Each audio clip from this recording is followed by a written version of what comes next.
কিন্তু আমার কাছে মনে হয় পৃথিবীতে যদি যত চাকরির জায়গা আছে একমাত্র সহজ জায়গা আমার মনে হয় এই জায়গাগুলো, এই সেক্টরগুলোতে। আসসালামু আলাইকুম ওয়া রাহমাতুল্লাহ। আমি মোহাম্মদ জিল্লুর রহমান। আমি বাংলাদেশ ভূতাত্ত্বিক জরিপ অধিদপ্তরে স্টোর সাহায্যকারী হিসেবে বর্তমানে নব্য নিয়োগ যোগদান করেছি।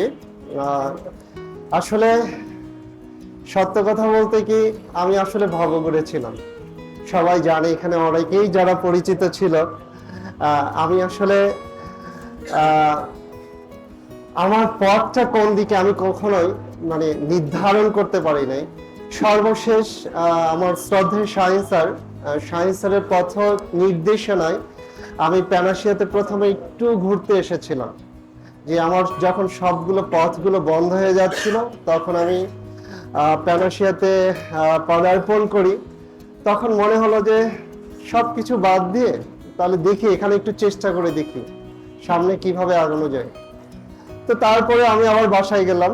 বাসায় যে তারপরে মন চায় না, একরকম আছি বাসায়, খুব রিল্যাক্সে ছিলাম। তারপরে আবার স্যার মেবি একদিন আমাকে নক দিয়েছিল। তারপরে পরে চিন্তা ভাবনা করলাম যে না, শেষ চেষ্টাটা একটা দেখা করে আসি। এরপরে আসলাম প্যানাশিয়াতে।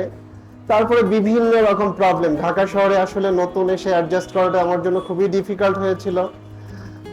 এরপরে আমি বাসায় যাইতাম আসতাম। তারপরে স্যার আমাকে এত পরিমাণ টেক কেয়ার করতো যে আমি আমার যতটুকু কনফিডেন্স ছিল না যে আমি একটা সরকারি চাকরি পাবো, তার চেয়ে বেশি কনফিডেন্স ছিল শাহিন স্যারের। যে বারবার সে আমাকে রিপিটেড টাইম কত যে স্যার যে আমাকে কতভাবে ইন্সপিরেশন করছে আসলে বলার বাহিরে। তারপরে শেষ মুহূর্তে আসলাম। তারপরেও থাকার যা বিভিন্ন রকম প্রবলেমের, আসলে ইকোনমিক প্রবলেমের চেয়ে আমার মেন্টালিটি প্রবলেমটা সবচেয়ে বেশি ছিল। সেখানে সবচেয়ে মেন্টাল ইন্সপিরেশন স্পেশালি হাফিজ স্যার, শাহিন স্যার আমাকে ব্যাপক ইন্সপায়ার করেছেন।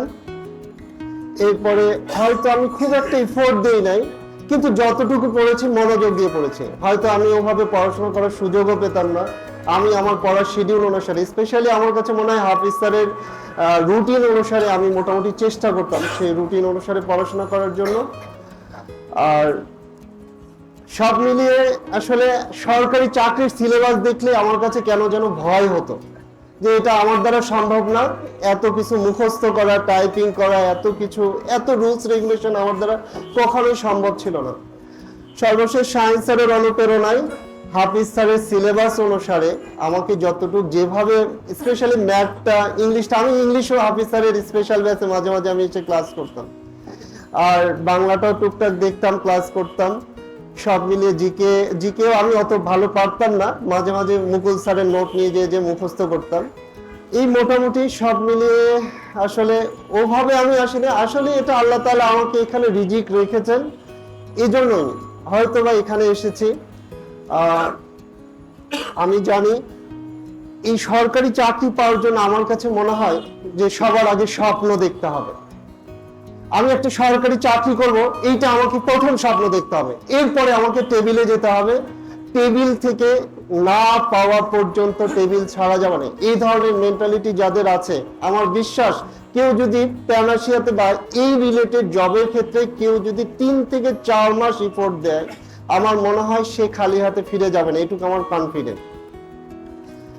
ঠিক আছে, সো আমি বলবো যে আমাদের সিলেবাস অনুসারে যতটুকু নির্ধারণ করা হয়েছে এর বাইরে আমার কাছে মনে হয় না পড়ার প্রয়োজন আছে। অনেকে ইউনিভার্সিটি থেকে আসি বা বিভিন্ন ভালো ভালো ইনস্টিটিউশন থেকে আসি, সেখানে থেকে এসে অনেক কিছু বোঝা যায় যে আসলে পড়াশোনাগুলো এরকম। কিন্তু আমার কাছে মনে হয় পৃথিবীতে যদি যত চাকরির জায়গা আছে একমাত্র সহজ জায়গা আমার মনে হয় এই জায়গাগুলো, এই সেক্টরগুলোতে যত তাড়াতাড়ি জব পাওয়া সম্ভব আমার কাছে মনে হয় না অন্য কোনো সেক্টরে অন্তত বেঁচে থাকার একটা মাধ্যম বের করা হয়তো বা সম্ভব না। তো আমি মনে করি আপনারা যারা নবীনরা আসছেন তারা ধৈর্য সহকারে 3 থেকে 4টা মাস লেগে থাকেন, ইনশাল্লাহ ভালো কিছু হবে। আমি আসলে বক্তব্য দীর্ঘায়িত করতে চাই না, আমার আসলে বক্তব্য দীর্ঘায়িত করাও পছন্দ না, বা ওই সামনে বসে বক্তব্য শোনাটাও আমার কাছে খুব বোরিং লাগে। ঠিক আছে, সো নবীন যারা আসছেন তাদের জন্য শুভকামনা। তো এখন যা মনে হচ্ছে মেয়েদের চেয়ে ছেলেদের চাকরির চাহিদাটা মনে হয় বেশি, কিন্তু চাকরির বাজারে দিয়ে দেখছি মেয়েদের চাকরির চাহিদা সবচাইতে বেশি আমার কাছে মনে হয়েছে। ঠিক আছে, সো আমার কাছে সামনে যারা আছেন বিশেষ করে ছেলেদের কম্পিটিটরদের ডে বাই ডে বেড়ে যাচ্ছে। আমি আশা করি সবাই মিলে একসাথে পথ চলে সামনে কোনো না কোনো একটা সাকসেস না গেইন করা পর্যন্ত আমি মনে করি এইখান থেকে কেউ ছাড়বেন নয় ইনশাল্লাহ। আমি যেহেতু চাকরি পাইছি, যেটাই হোক আল্লাহ তাআলা একটা রিজিকের ব্যবস্থা করে দিয়েছে মানে আমার মতো একটা নগণ্য স্টুডেন্টকে। আশা করি আপনাদের জন্য ভালো কিছু আছে এবং ভালো কিছু অপেক্ষা করছে। ঠিক আছে, সো এই বলে আমি আমার বক্তব্য শেষ করছি। সবার জন্য শুভকামনা, আমার জন্য দোয়া করুন।